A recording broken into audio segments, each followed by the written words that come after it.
হুজুর আপনি কি করছেন? আমি আমি মাটি খুঁড়ছি। মাটি খুঁড়ে কি করবা? আমি জবাই করব কোরবানির পশু। তাই হ্যাঁ, সেজন্য জবাই করার। আজকে নামাজ পড়তে গিয়েছিলাম। ও আচ্ছা, তারপর ফিরে এসে পশু জবাই করব।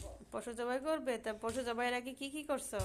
আগে মাটি খুঁড়ছি, তারপরে জবাই করব। তো ও আজকে বন্যায় সবাই মারা গেছে, তাই ওদেরকে পানি দিয়ে বাঁচাইছি। তারপর ওদেরকে বন্যায় বাঁচাইছে। তারপর একটা গরু কিনেছিলাম, গরুটাকে জবাই করে তারপর মাংসগুলো ভাগ করবা? ভাগ করে সবাইকে তারপর দেব বিরিয়ানি বানাই। না বিরিয়ানি বানাবে? বানিয়েছে, তারপর লোকদেরকে দিয়েছি। ও এইটা করেছি, তাই আমি ফিরেছে ওর গরুটাকে জবাই দেব। ও আচ্ছা, গরুর মাংস শেষ হয়ে গেছে তাই? হ্যাঁ, আচ্ছা ঠিক আছে, খোঁড়া হয়ে গেছে, মাটি খোঁড়া। আর কি গরুর হাত পা বাঁধছো? হ্যাঁ, ও আচ্ছা। হাত নয়, পা বেঁধেছি। ও আচ্ছা, পা বাঁধছে। সাদাই ধরো। চেপে ধরতে হবে।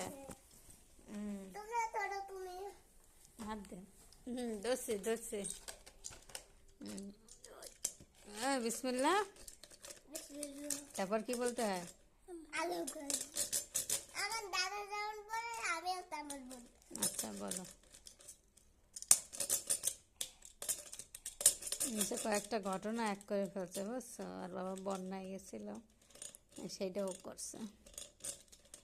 হয়েছে, চাপাতে হয়েছে, আমি তো গরুটা মরে গেছে।